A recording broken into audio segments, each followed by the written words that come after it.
Assalamualaikum warahmatullahi wabarakatuh. Para muslimin muslimat ini mulia Allah sekalian, soalan orang bertanya, macam mana nak bangun qiyamul lail? Bilakah waktunya?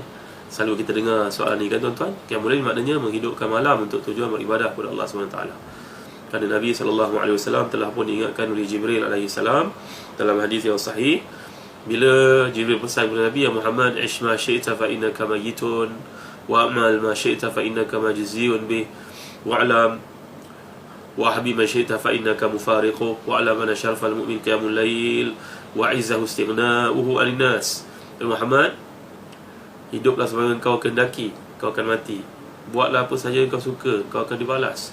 Cintalah siapa yang kau kehendaki, kau akan pisah daripada dia. Dan ketahuilah kemuliaan seorang beriman itu terletak pada qiyamul lailnya dan ketinggian dirinya bila dia tidak bergantung kepada siapa pun melainkan kepada Allah SWT.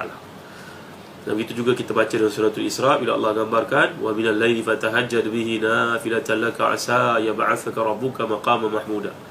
Dan sebahagian malam bangkitlah untuk bertahajud sebagai satu ibadah tambahan, moga Allah membangkitkan kamu pada derajat yang tinggi. Tuan-tuan, Imam Ghazali menjelaskan antara panduan yang memudahkan kita untuk qiyamul lail ada banyak perkara. Demikian juga dalam kitab-kitab lain seperti yang disebut oleh Syed Sabiq dalam Fiqh Sunnah. Nombor satu saya tuan-tuan, belajar untuk ikhlas kerana Allah SWT dalam apa yang kita lakukan. Kerana qiyamul lail adalah satu kelebihan yang Allah beri kepada orang beriman, maka ikhlaskan diri kita supaya kita dapat kelebihan tersebut. Nombor dua, hendaklah merasakan diri kita ni orang beriman yang Allah SWT panggil kita untuk bertemu dengannya. Ini satu kemuliaan. Bayangkan kita hidup dekat dunia, orang penting panggil kita datang, bertandang ke rumahnya, ke istananya, rasa gembira bukan kepalang, seolah-olah amat dihargai. Maka dengan Allah tentulah lebih lagi tuan-tuan. Perkara ketiga yang disebut juga dalam buku panduan qiyamul lail ni tuan-tuan, tuan-tuan boleh miliki. Mudah-mudahan memberi kepada kita satu kefahaman untuk qiyamul lail ni bagaimana. Perkara nombor tiga yang disebut, orang yang nak bangun qiyamul lail mesti tahu kelebihan qiyamul lail. Tuan-tuan pergi ke pasar pagi di tempat sekian-sekian, kenapa? Kerana tuan-tuan tahu di situ ada ikan yang murah. Jadi tuan-tuan dapat harga yang lebih baik daripada tempat lain, bukan? Maka demikian juga orang bangun qiyamul lail ni kena tahu kelebihan qiyamul lail sehingga menyebabkan dia rasa terdorong untuk buat ibadah ini.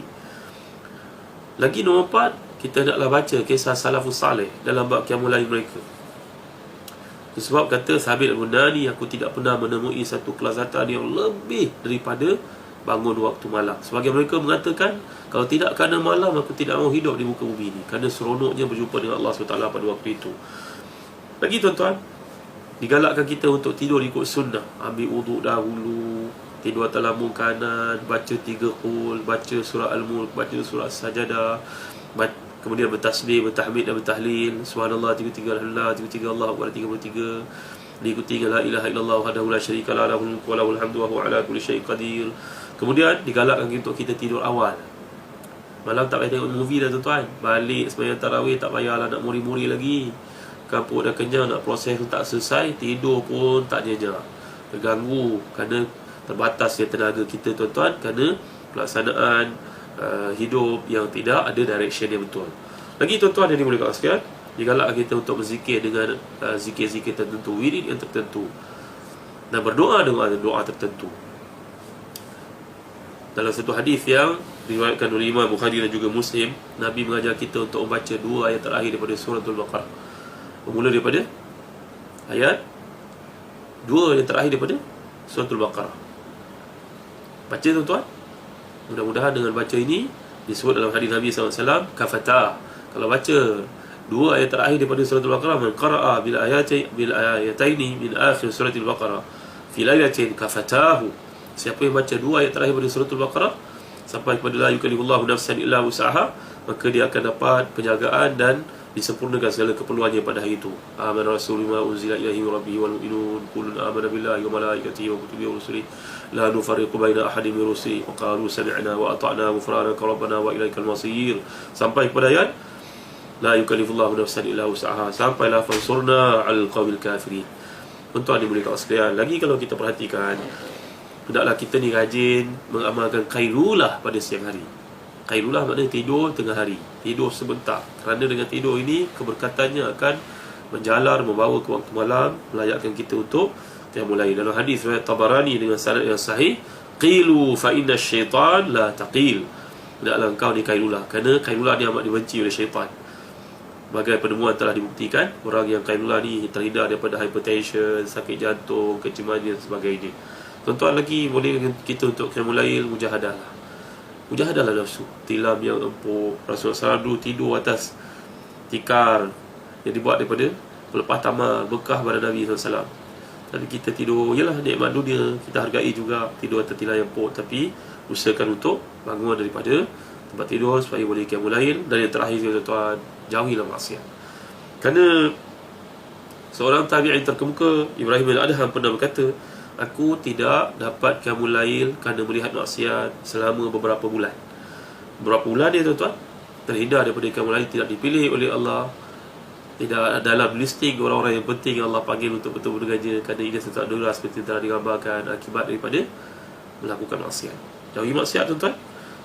Waktu qiyamul lail ni seperti ini yang ditanyakan, terlihat dalam satu hadis Nabi sallallahu alaihi wasallam bila Nabi menggambarkan ahabbu siyam ila Allah azza wa jalla siyamu Daud. Kana yasumu yawman wa yuftir yawman. Wa ahabbu salat ila Allah azza wa jalla salatu Daud. Kana yusalli nisfan wa yanamu thuluthan wa yusabbihu thuluthan. Dalam hadis sahih di sini, tuan-tuan, Nabi telah menggambarkan tawaduknya Nabi kita. Nabi punya ibadah yang paling hebat, tapi Nabi sengaja menyebut hebatnya puasa Nabi Daud. Puasa satu hari, buka satu hari. Puasa satu hari, buka satu hari. Dan sembahyang yang paling hebat, sembahyang Nabi Daud. Nabi Daud akan tidur separuh malam. Kalau dibagi pada 6 jam, tidur separuh, mana 3 jam. Kemudian bangkit 1/6. Kemudian bertasbih 2/6 yang baki. Dalam riwayat yang lain, tidur lagi 2/6 yang terakhir. Faham betul, tuan-tuan? Jam dibagi kepada 6. 3 jam yang pertama tidur. Kemudian 1 jam bangkit tahajud. Kemudian 2 jam yang terakhir tidur balik semula. Dalam riwayat yang berbeza. Riwayat yang lain mengatakan Nabi Daud bertasbih 2 jam yang penghabisan. Bagikan 1/2, kemudian 1/6, kemudian 1/3. Kan, tuan-tuan?